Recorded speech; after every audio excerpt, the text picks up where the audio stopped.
Provérbios capítulo 2. Provérbios capítulo 2.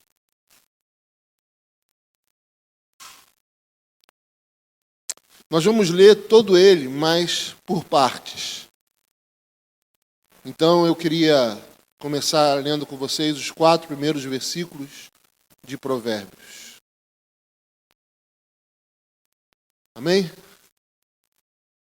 Vamos orar juntos?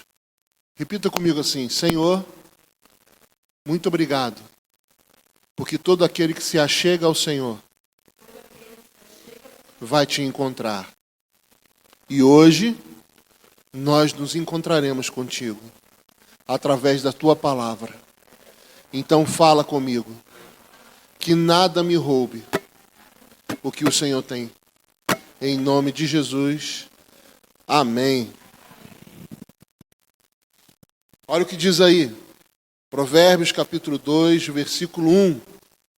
Diz assim: Filho meu, se aceitares as minhas palavras e esconderes contigo os meus mandamentos, para fazeres atento à sabedoria o teu ouvido, e para inclinares o coração ao entendimento, e se clamares por inteligência, e se por entendimento alçares a voz, se buscares a sabedoria como a prata, e como a tesouros escondidos a procurares. Aleluia. Sabe, esse texto vai terminar falando sobre uma expectativa de você estar assentado entre os homens dessa terra que são bem-sucedidos, que são abençoados. A gente vai chegar lá no versículo 20 e 21. Mas ele começa falando sobre 3 si. Eu gostaria de pensar, mas esse meu pensamento não serve de nada, de que se Deus me desse a escolha, eu ia pedir para ele criar uma pílula do Resolvex. A gente tomaria a pílula e estava tudo resolvido. Nosso caráter estava tratado, os problemas acabaram, tudo estava certo. Mas infelizmente, ou felizmente, porque Deus sabe mais do que eu não tenho esse poder. E todos nós precisamos passar por processos. Todos nós. E por isso, nessa manhã, eu queria falar com você sobre um processo que vai acabar bem. Como eu vou ter certeza que no final vai dar tudo certo? Eu primeiro preciso crer que a Bíblia, ela não contém a palavra de Deus. Ela é a palavra de Deus. Ela é a palavra de Deus. E o que ela diz é real e vivo. E é o que eu preciso.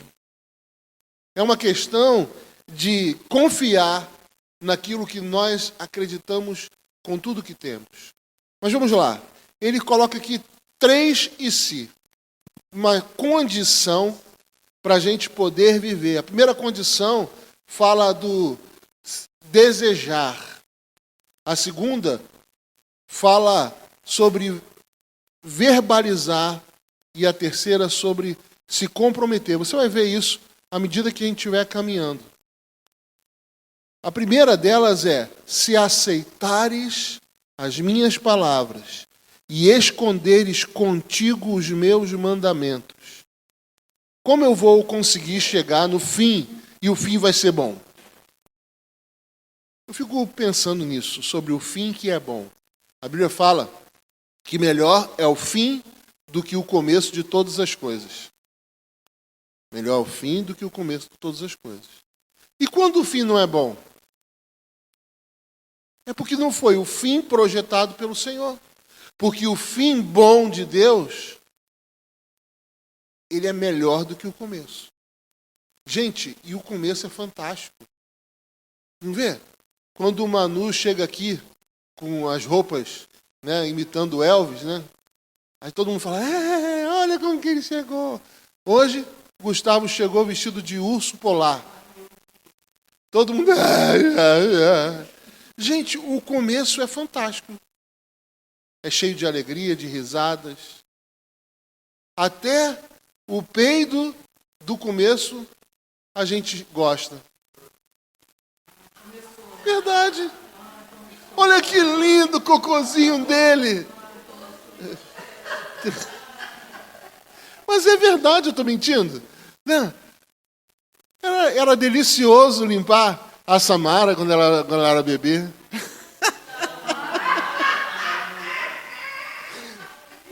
Vocês sabem que no começo, quando a Samara nasceu, eu tive um problema com a minha sogra. Porque quando a Samara nasceu, eu filmei todos os banhos. As enfermeiras dando banho, eu filmei os banhos. Porque eu falei, quem ia dar banho até o cordão umbilical cair por completo na Samara era eu.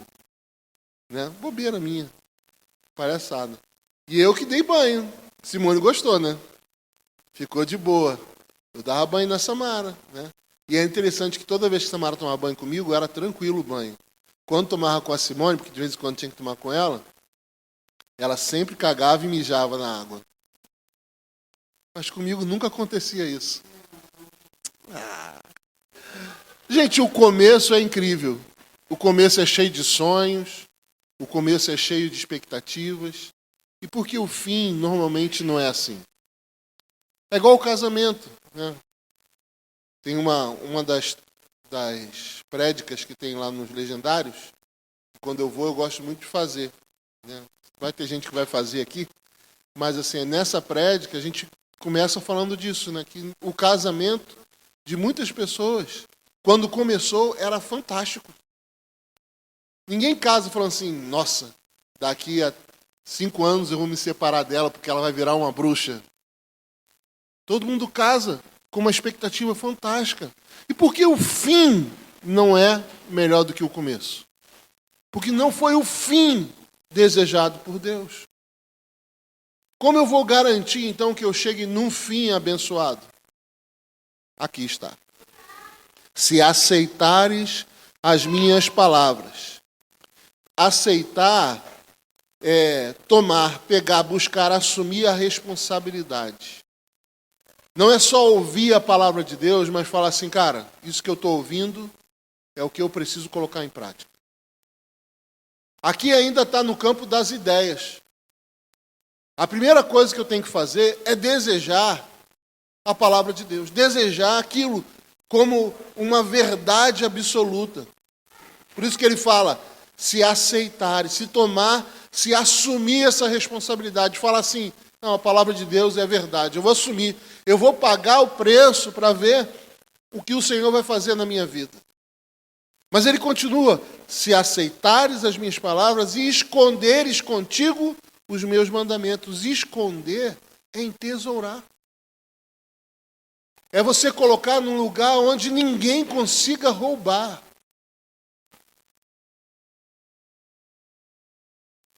Você pode ter uma vontade. Estou com uma vontade de comer picanha hoje.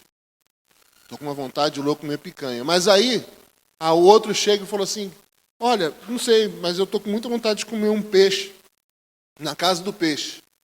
Vou fazer o seguinte, vou pagar para você hoje lá. A minha vontade de picanha foi roubada pela casa do peixe. Ainda mais que falou que eu vou pagar para você lá. Então, uma vontade que eu tinha antes foi roubada por uma outra vontade. E você acha que a palavra de Deus não é roubada?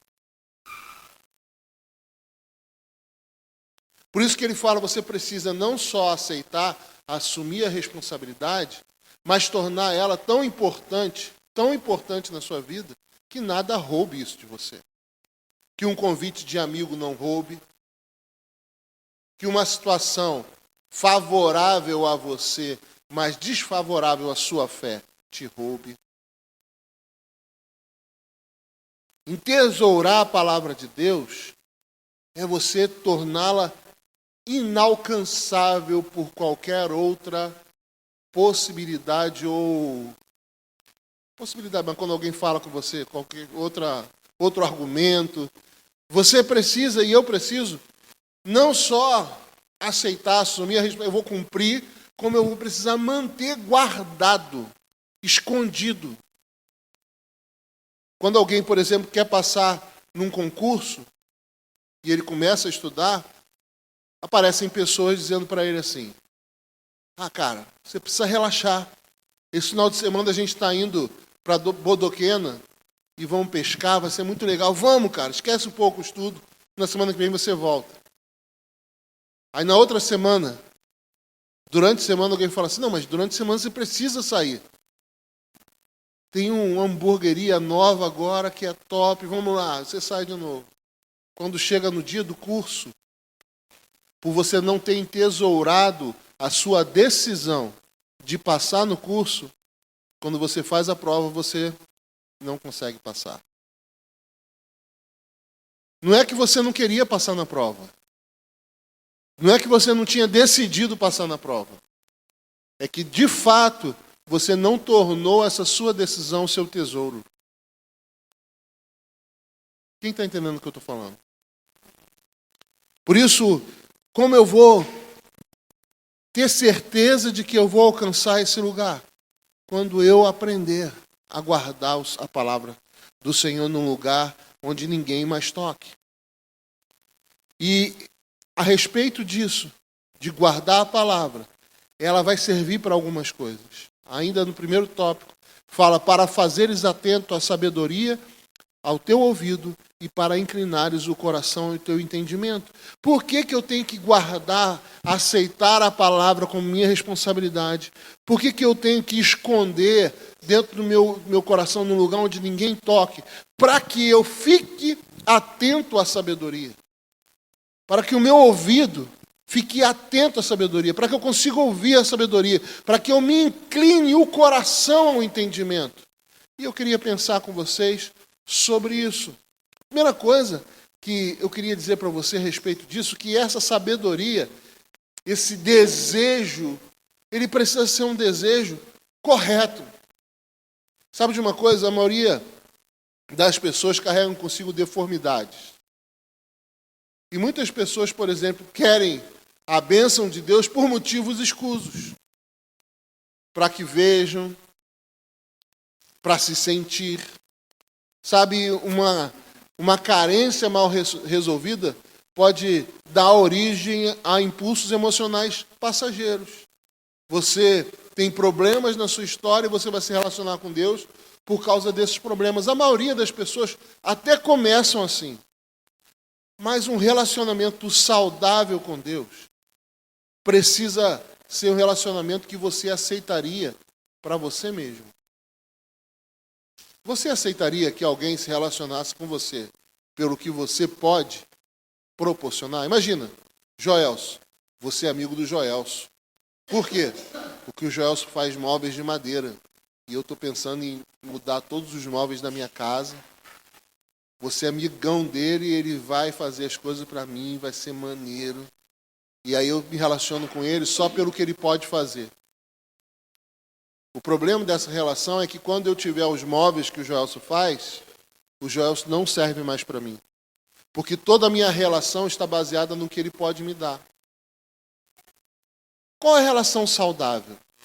É uma decisão contínua e intencional. Eu preciso me relacionar com esse conhecimento de Deus de forma contínua e intencional. Eu preciso, durante a minha jornada, durante o meu dia, querer saber o que Deus acha.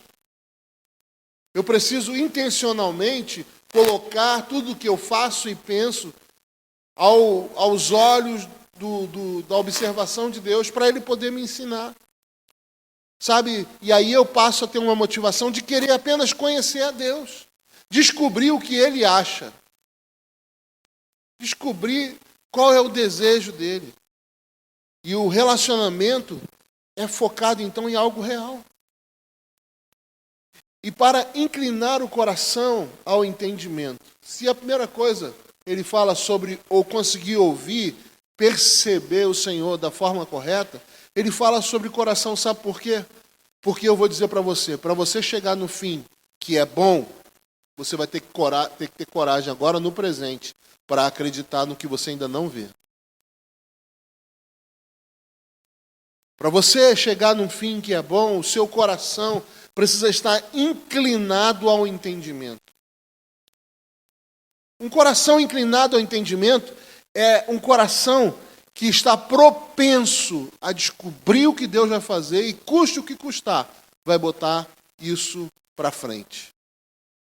A verdade é que nós somos resultado das nossas inclinações. O nosso coração, por se inclinar para lugares errados, nos levam para lugares errados.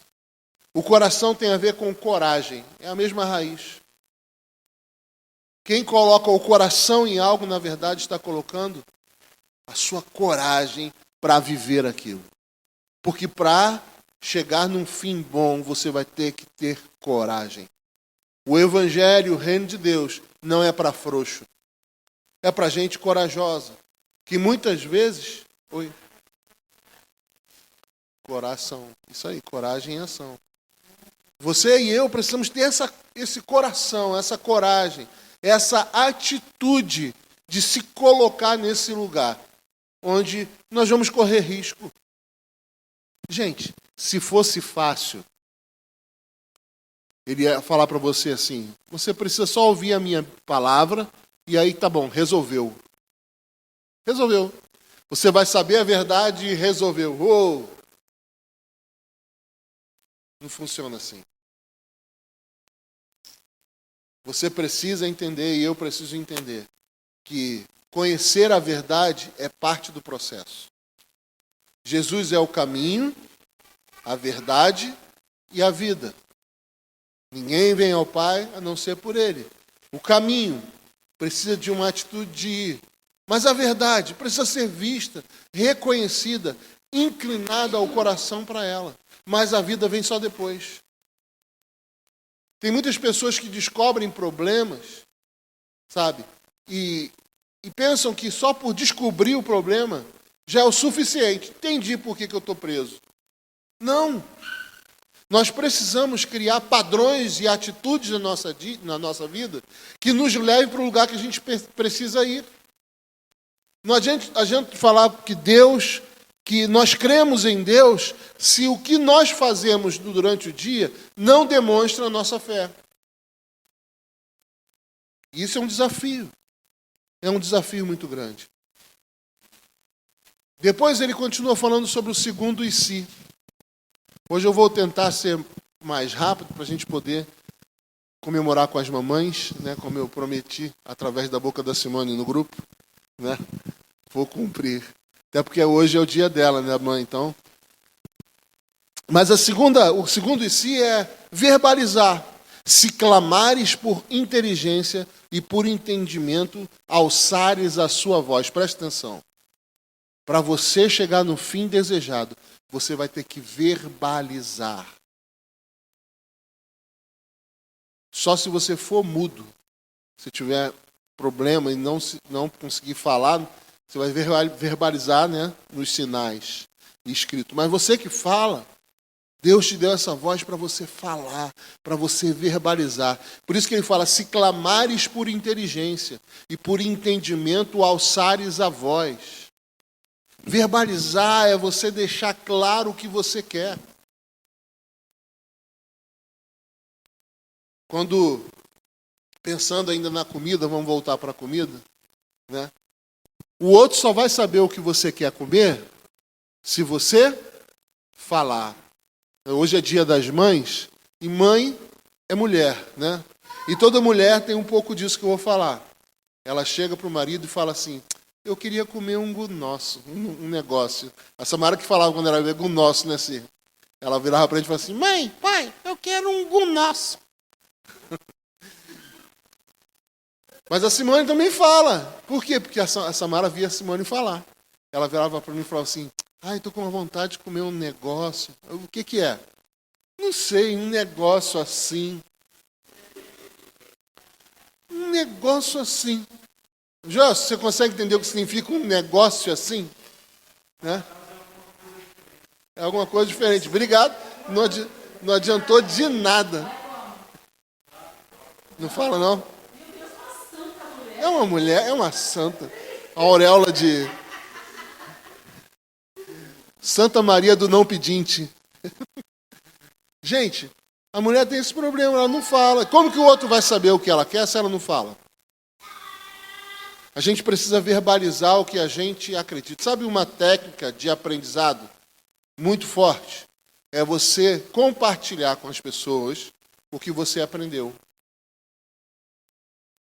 Por isso que quando se aprende inglês é bom conversar, não é? Porque a conversação vai fortificar o aprendizado. Gente, a fala, ela é surreal. Quando a gente estuda o método indutivo, eles fazem, uma das técnicas que a gente usa no método indutivo para estudar a Bíblia e para estudar qualquer coisa, é você pegar um material desejado, no caso o livro da Bíblia, e você não só lê em pensamento, você lê e falar ao mesmo tempo. Porque quando você lê e fala, você aprende muito mais. A nossa fala, ela faz parte da nossa emoção. A nossa fala faz parte da nossa emoção. A criança, ela desde pequena, ela usa a fala para se expressar, para se colocar, né? Tem choro que o Gustavo faz, que dá para ver, tá com fome. Tem choro que o Gustavo faz, que dá para ver, tá com sono. Tem choro que o Gustavo faz, que dá para ver, tá de manhã. Aí, você está defendendo com a sua voz. A sua voz agora, segundo você defendeu o Gustavo, trouxe à tona o quê? Sentimento. Sentimento de uma avó. Entendeu? Mas porque o que você fala revela o que você sente. Então, no processo de se tornar, no processo de acessar o fim que você deseja, você vai ter que abrir essa sua boquinha. E não só falar com Deus, mas expressar o que você acredita para as pessoas que estão à sua volta. Por isso que é tão importante você compartilhar a sua fé. Fala comigo assim: compartilhar a minha fé. O crente que fica muito quieto, ele vai ter problema, porque Deus te deu uma voz.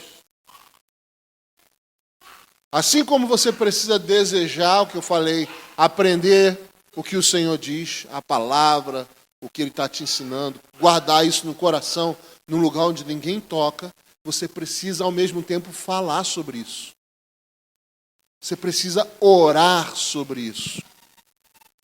Ok? O terceiro e se é se comprometer, se buscarem a sabedoria como a prata e como a tesouros escondidos a procurares. Isso exige comprometimento. Comprometimento.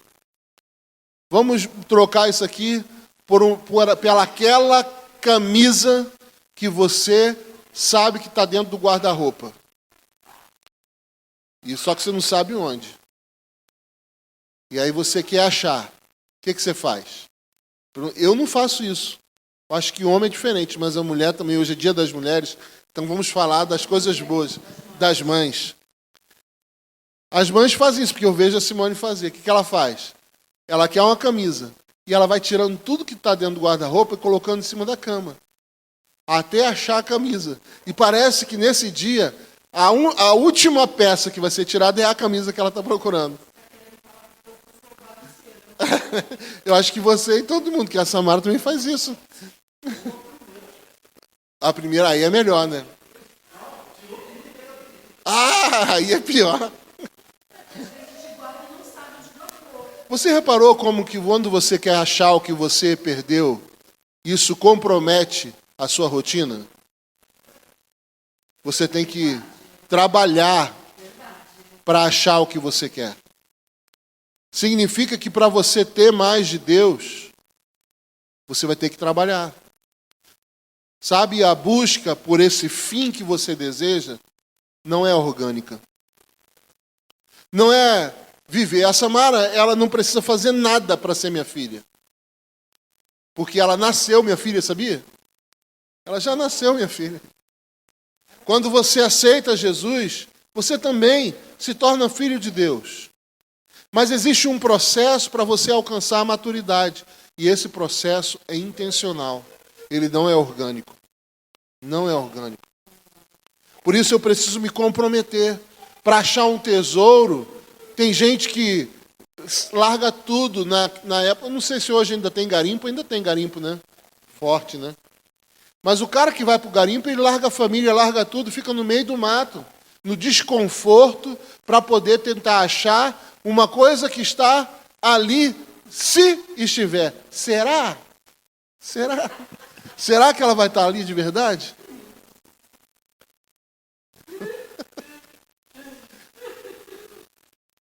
E aí, você precisa entender que para você ter esse final que você quer, o e se requer que você também se dedique.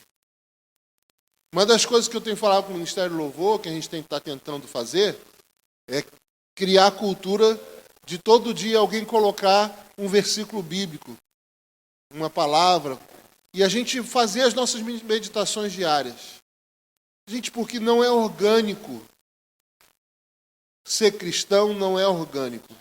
Me tornei cristão, então agora, cada passo que eu dou, estou mais parecido com Jesus. Né? Não funciona assim. Assim como quem você é hoje e agora, não tem nada a ver com aquele bebê que saiu da barriga. O Gustavo está ali, ó. Mas ele está num processo de transformação diária. E ele vai absorver o mundo que está à sua volta. E ele vai se tornar, e apesar de parecer orgânico, não é orgânico. Os pais vão moldar quem ele vai se tornar. Ele vai gastar tempo com coisas, ele vai aprender coisas, ele vai se tornando coisas. E sabe de uma coisa? Dá trabalho para se tornar quem você é hoje. E mudar quem você é para aquilo que Deus quer que você seja, também vai dar trabalho. E aí ele fala sobre transformações. A primeira transformação, versículo 5. Então entenderás o temor do Senhor e acharás o conhecimento de Deus, porque o Senhor dá a sabedoria e da sua boca vem a inteligência e o entendimento. Ele reserva a verdadeira sabedoria para os retos. É escudo para os que caminham na sinceridade. Guarda as veredas do juízo e conserva o caminho dos seus santos. Eu queria falar hoje aqui só sobre uma coisa, porque tem muita informação. Ele fala que o Senhor é escudo dentro. Isso me chamou a atenção quando eu estava estudando, e eu comecei a pensar como que isso é ilógico. Porque um escudo é colocado do lado de fora. Alguém que pega um escudo, coloca do lado de fora e esconde todo o resto para não ser atingido. Deus está falando que quando você vai para Ele, se esconde nele, o escudo é colocado do lado de dentro. Vou falar uma coisa para você. Sabe onde você é afetado de verdade? Sabe onde você perde as esperanças? Sabe onde você desiste de sonhos? Sabe onde você, por entender errado... Desculpa. Pegava para mim, Gelson, por favor. Por entender errado, você perde oportunidades de Deus. Não é do lado de fora. É no seu entendimento. Às vezes você recebe uma mensagem, ouve uma palavra. Obrigado, Gelson. E aí no seu coração você entende assim: fulano quis dizer que eu sou não sei o que lá, não sei o que lá. Que inapropriado essa palavra dela. Né? Mas na verdade, o problema não foi nem o que a pessoa falou, e se realmente ela quis dizer isso. O problema é que você não tem escudo do lado de dentro. Então, tudo que acontece do lado de fora desestabiliza quem você é. E você pode estar muito forte do lado de fora. Mas se o seu interior estiver balançado, toda a força externa não serve para nada. É aquela história do elefante. Gente, eu sempre ouvi isso. Eu acho que é verdade, porque todo mundo prega isso. Mas todo mundo diz que o elefante, eles pegam uma pequena corrente, colocam no pé do elefante e prende numa cadeira, num preguinho no chão, quando ele é pequeno. E ele vai crescendo, eles vão deixando aquilo ali, e ele tenta, quando é pequeno, soltar. Mas a partir do momento que ele vai crescendo, ele já desistiu, porque ele passou tanto tempo tentando soltar, que ele entendeu que toda vez que ele tem aquela corrente presa numa coisa pequena, ele não vai conseguir soltar. Não sei se é verdade, se é mentira, mas faz muito bem para aquilo que eu estou querendo dizer. A verdade é que quando você acredita que você não pode, mesmo que você tenha a força de um elefante, um parafuso te derruba. E a maioria das nossas crises são como uma tempestade num copo d'água. Porque nós supervalorizamos a dor e muitas vezes deixamos de achar saídas simplesmente pelo fato de nós perdermos a fé em nós mesmos. E o Senhor está falando, se você guardar o que eu estou te ensinando, você vai ter um escudo do lado de dentro. Nada vai mais te tocar. Podem falar o que for, podem dizer o que for, pode estar passando a situação que for. Eu não estou falando que você não vai chorar mais, não estou falando que você não vai sofrer, mas que você vai estar fortalecido para, como um homem que chega no fim, que é melhor do que o começo, você esteja de pé. A segunda transformação diz, no versículo 9, então entenderás justiça, juízo e equidade, todas as suas boas veredas. Portanto, a sabedoria entrará no teu coração, o bom siso te guardará, para te livrar do caminho do mal. E ele continua falando aqui sobre várias situações, inclusive da mulher adúltera. Ele fala das coisas da mocidade, ele fala de muitas coisas aqui que, na verdade, tem a ver com as decisões que eu tomo no caminho.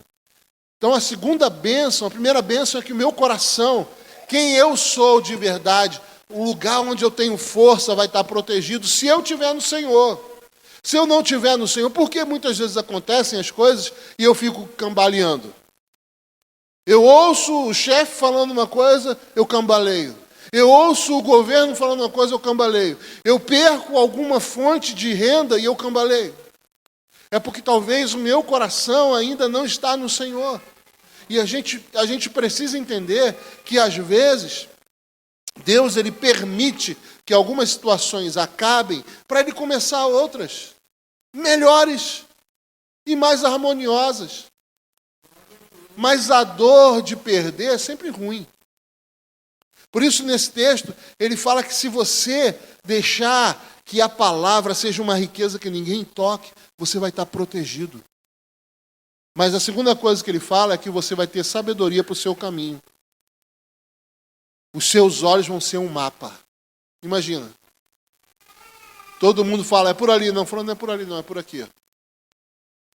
Seus olhos vão ser um mapa. Você vai ter uma compreensão clara das coisas. E aqui no texto ele fala, você vai entender a justiça, o juízo, a equidade, todas as boas veredas. Justiça e juízo, vamos lá.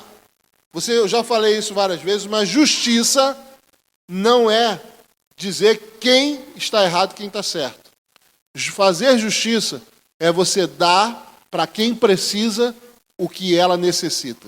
Isso é fazer justiça. Então, um governo justo, ele vai cuidar dos pobres, por exemplo. Mas também vai dar capacitação para o empresário crescer. Ele vai dar o que é preciso para quem necessita. Justiça. Agora, juízo. Juízo já é o contrário. Juízo é estabelecer o que está certo e o que está errado. E quem está errado precisa ser repreendido. Então, ele vai receber juízo. O texto está falando que quando você deixa o Senhor ser aquele que governa, você vai entender a justiça, vai entender o juízo. Você vai saber quando é justiça, quando é juízo de Deus, mas você vai entender a equidade.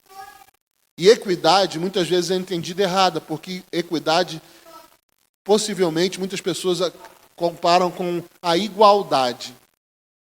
Igualdade é você... Vou fazer uma ilustração aqui. Beleza? Vamos pensar comigo. Você tem 3 homens. Um alto, um médio e um baixo. Igualdade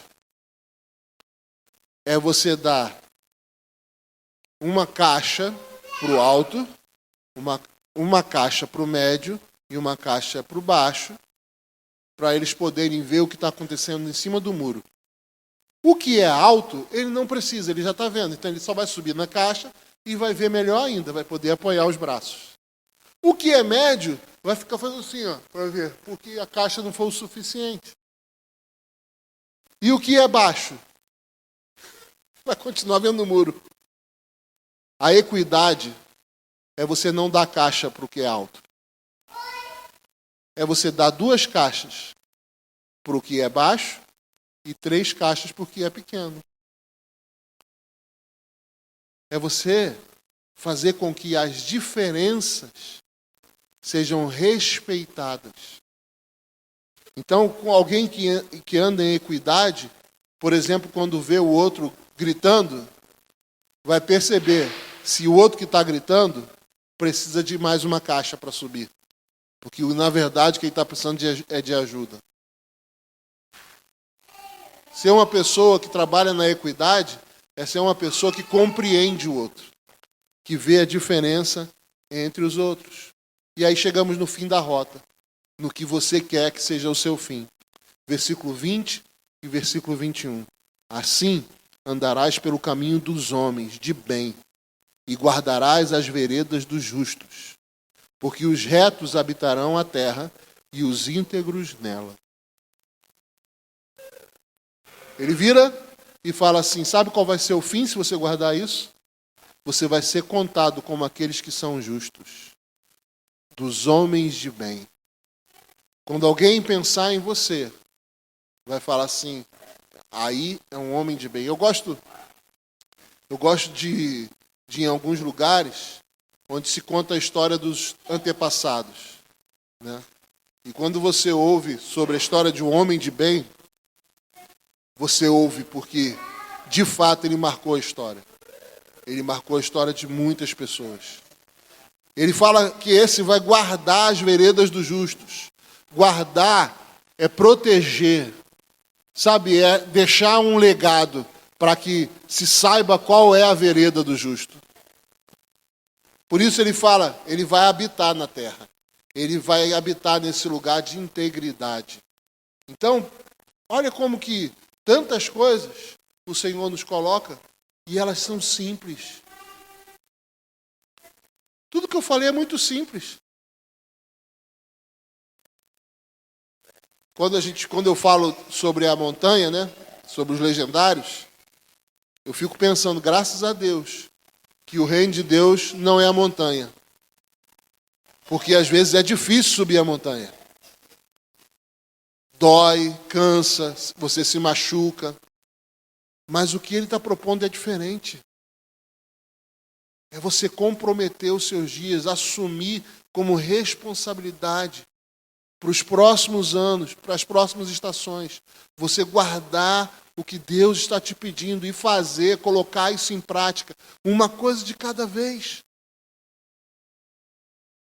Não é uma coisa tão difícil, porque o que Ele pede para você é você acreditar e se comprometer com o que você acredita. Passo a passo. E aí o seu coração por dentro vai estar guardado como um escudo. E você vai aprender a julgar. Por isso que a Bíblia fala que o homem espiritual, ele não pode ser julgado por ninguém, mas a todos julga. Por quê? Porque ele está nesse lugar onde ele vê pela ótica de Deus. E de verdade, o que nos falta é ver a nossa história, a nossa vida, os nossos relacionamentos pela ótica de Deus. Isso vai nos salvar. E mães, né? Já que hoje é o Dia das Mães, eu acredito que a mãe por si só já tem esse dom de descobrir o que Deus quer. Né? Porque a mãe normalmente tem bons conselhos. E, com certeza, Deus ele deu esse dom para a mãe, para ela ser assertiva. Né? E muitas vezes ela erra até porque ela tem um desejo de acertar. Né? Por isso hoje o Senhor está falando com vocês, mães, para que isso também serve para você. Você quer que o seu filho tenha o fim desejado? É preciso colocar esse óculos de Deus para você ter o fim, para que o fim seja melhor do que o começo. Amém? Glória a Deus. Você pode ficar em pé.